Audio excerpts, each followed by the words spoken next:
BFM Business, la librairie de l'écho. Emmanuel Le Chypre.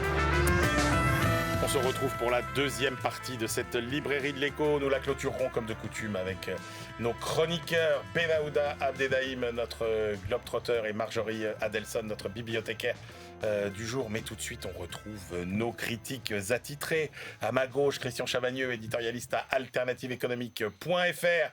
Animateur depuis toujours de la rubrique livre, non depuis toujours j'exagère, de la rubrique livre d'Alternative économique. Il a tout lu, Christian Chavagneux. Jean-Marc Daniel, il a lu beaucoup aussi, puisqu'il est notamment le critique attitré de la Société d'économie politique, dont il est aussi le président, après avoir été, vous êtes toujours professeur émérite à l'ESCP, voilà. Business School. Alors, par quel livre on commence, les amis ? On va tout dire à nos téléspectateurs. La semaine dernière, quand vous avez choisi les livres pour cette semaine, Christian a dit « Jean-Marc, ton choix, c'est nul ».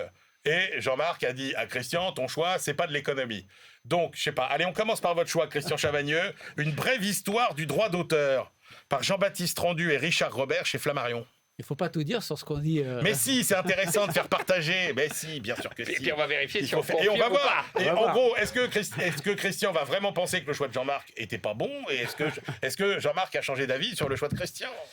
Donc, une brève histoire du droit d'auteur, tout est dans le titre. Ouais. C'est un livre, déjà, il faut se souligner que c'est un livre illustré, qui est assez joli. C'est ce qu'on appellerait un beau livre. Oui, c'est presque un beau livre, parce que c'est juste illustration, texte. Les illustrations ne sont pas toujours à propos, on se demande quelques-unes de ce qu'elles viennent faire là. En tout cas, c'est plaisant à regarder. Et donc, ça nous propose une brève histoire du droit d'auteur. On pourrait commencer au Moyen-Âge, par exemple. Au Moyen-Âge, n'importe quelle œuvre artistique vient de Dieu. Donc, le seul auteur possible, c'est Dieu. Et en plus, on est dans l'oralité. Et l'oralité, ça s'appuie sur le monde qui est autour, les autres histoires. Donc, une histoire n'appartient à personne. Qu'est-ce qui va tout changer ? L'imprimerie, bien sûr. À partir du moment où on peut écrire, où on peut reproduire, c'est d'abord les imprimeurs qui vont avoir le privilège du droit d'auteur. Et dès François Ier, il y a la nécessité d'une sorte de dépôt légal. Non pas que le roi veut s'assurer qu'il ait toute sa bibliothèque bien remplie, mais il veut bien sûr contrôler ce qui est imprimé pour voir s'il n'y a pas trop de choses qui sont désagréables pour lui. Donc, on va passer de siècle en siècle avec tous les grands débats du droit d'auteur. Donc, j'en prends quelques-uns au hasard. Au XVIIIe siècle, c'est tous les grands auteurs qui vont se battre pour avoir le droit, d'avoir la reconnaissance. Ce sont eux qui ont le droit d'avoir quelque chose. Donc, ça va finir avec une loi sous la Révolution française. Au 19e siècle, on va avoir des batailles d'économistes. Walras qui dit non, mais une œuvre artistique, c'est quelque chose qui doit être laissé au grand public de manière générale. Et Frédéric Bastiat qui dit non, attendez, c'est de la propriété sur quelque chose, c'est comme le reste de la propriété privée, ça doit être protégé. Donc, des batailles d'économistes. Pourquoi des batailles ? Parce que les techniques de reproduction se sont développées et il y a une bourgeoisie, une classe moyenne qui se développe, qui achète ces œuvres d'art, qui achète ces bouquins. Donc, il y a un gros marché qui va récupérer la main de ce marché. C'est là qu'on commence à avoir des auteurs payés au pourcentage des ventes. 20e siècle, alors là, il se passe plein de choses. On se retrouve avec Millet qui peint l'Angélus, qui vend ça à un architecte, qui revend ça à quelqu'un, qui vend ça aux musées nationaux. Le prix a été multiplié par 400. Pendant ce temps-là, la famille de Millet est dans la misère. Est-ce qu'on a le droit de mettre en place un droit de suite? Donc, c'est les débuts du droit de suite. C'est les débuts de la socialisation aussi. Oui, un artiste, il a le droit à une sécurité sociale un peu particulière et il a le droit aussi à être pris en compte. Ses intérêts sont pris en compte par des sociétés d'auteurs. Parce que quand quelqu'un va reproduire votre affiche au fin fond de la France, vous ne pouvez pas être partout pour savoir, voilà, etc. On va jusqu'au 21e siècle. Les GAFA qui utilisent ce que publient les journaux, les bouquins, et l'intelligence artificielle. Donc là, c'est le développement du droit voisin. Bref, on se fait siècle après siècle tous les grands moments de révolution technologique, en fait, qui vont impulser des révolutions dans le droit d'auteur. Et à chaque fois, c'est parce qu'il y a eu des batailles, des luttes, que ces droits d'auteur ont pu être développés. Alors, Jean-Marc Daniel, qu'avez-vous pensé de cette brève histoire du droit d'auteur ? Alors, sur la forme, effectivement, c'est un bel objet. C'est assez curieux, d'ailleurs, puisque le thème, encore une fois, c'est du droit, essentiellement l'évolution des textes juridiques. Et en face, il y a tout un tas d'illustrations. Donc, Christian l'a dit, il y a des fois, on se demande ce que ça fait là. Il y a des reproductions de tableaux de Chardin, en disant que c'était un personnage très important dans le monde artistique du XVIIIe siècle. Mais enfin, bon. Et donc, ce que j'ai trouvé intéressant... Votre monde. Oui, exactement. Donc, tout de suite, Chardin, Beaumarchais, c'est la partie où je vibrais, c'est la partie où j'étais ému.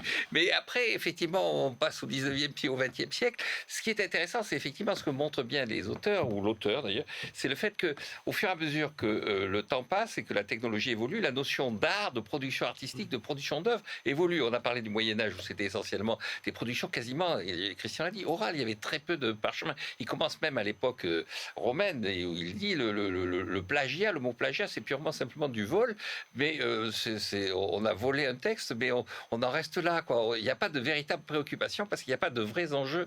Et il explique bien que pendant très longtemps, de toute façon, l'auteur, tout le monde le connaît, tout le monde sait qui c'est. Personne ne sait lire, personne ne sait écrire, il y a quelques individus, donc l'auteur, on sait qui c'est. Donc forcément, il est protégé.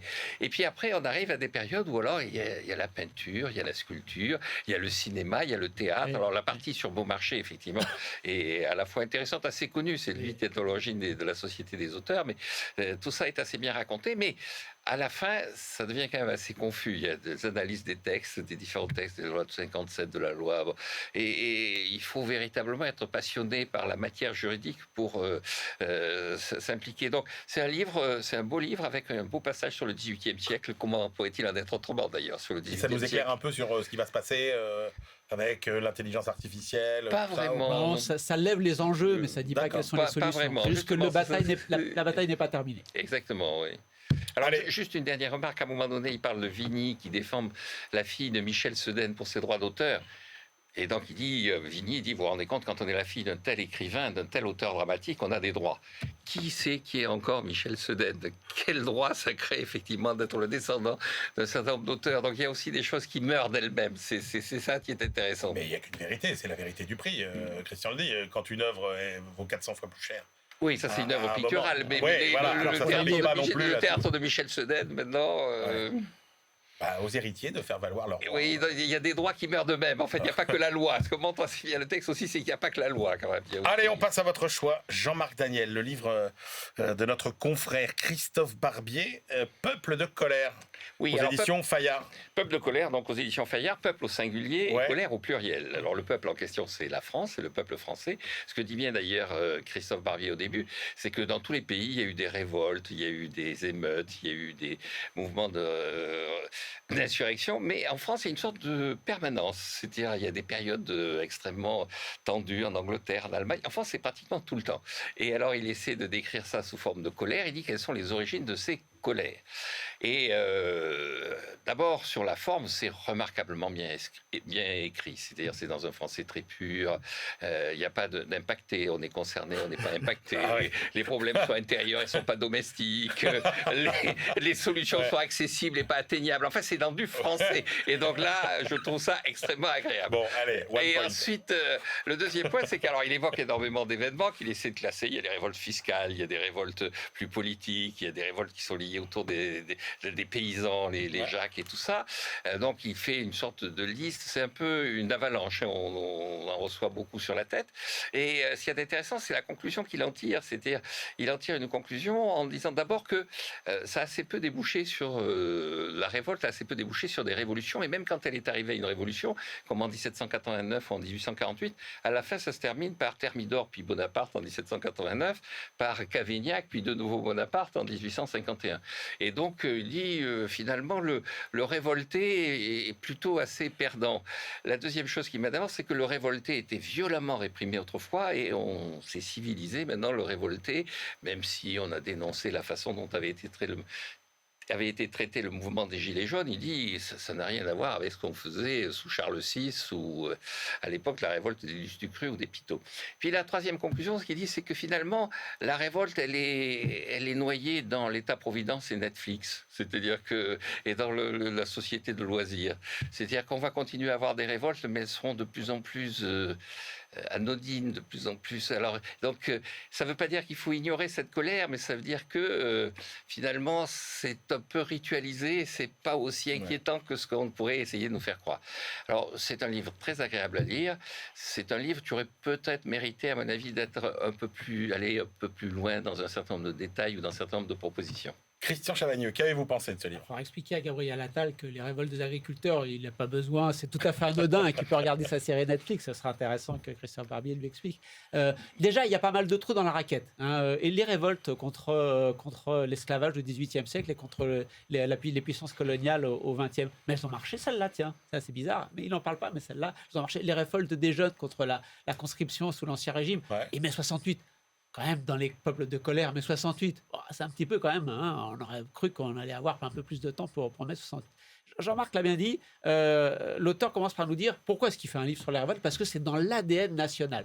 Ah bon, parce que dans les autres pays, il n'y a pas de révolte. Bah si, 20 pages plus loin, il nous dit oui, dans les autres pays. Mais la France est très particulière parce qu'il y a des révoltes souvent. Dans les autres pays, il n'y a pas de révoltes souvent.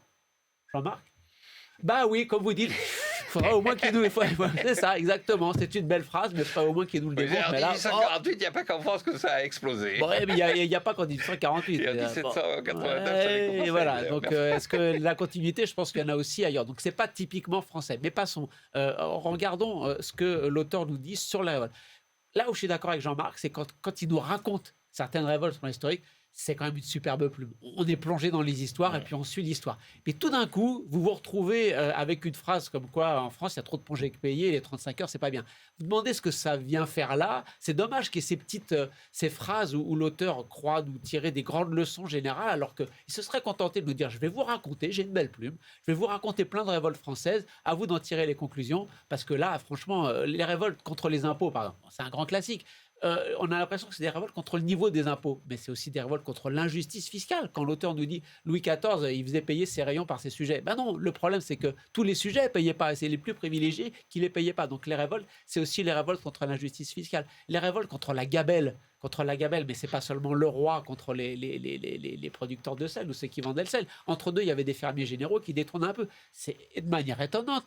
Jean-Marc n'a pas insisté sur le chapitre qui nous parle de Turgot, qui nous explique que la libéralisation, je l'attendais, que la libéralisation du prix du blé a créé de la spéculation, d'augmentation des prix et donc des famines, et que c'est de là, nous dit l'auteur, que vient que les Français sont anticapitalistes et n'aiment pas les économistes. Déjà, les Français sont anticapitalistes, il faudra le démontrer. C'est pas les deux sondages de la Croix qui sont cités qui permettent de le dire. Et je pense que Jean-Marc a bien apprécié le fait que c'est de là que dans notre conscience collective de bons Français vient du fait que nous n'aimons pas le libre-échange et les économistes. Vous parlez des trous dans la raquette, Christian, mais en fait, moi j'avais l'impression qu'il avait pris le problème un peu à l'envers. Au contraire, c'est qu'en fait, il nous racontait des révoltes dont il avait l'impression que ça résonnait un peu avec quelques événements récents qu'on a pu vivre en France. Pas genre les gilets jaunes. Il y a des clins d'œil, oui. Oui, il y a des moments où il dit effectivement la révolte, c'est donc pour les bonnets rouges. Il parle effectivement de la révolte des bonnets rouges, 1675. Et puis après, il y a les Ségolène Royal, les portiques et tout ça. Mais non, c'est pas connecté immédiatement à l'actualité. Merci beaucoup, messieurs. Allez, c'est l'heure de retrouver notre bibliothécaire qui nous retrace l'histoire des métropoles.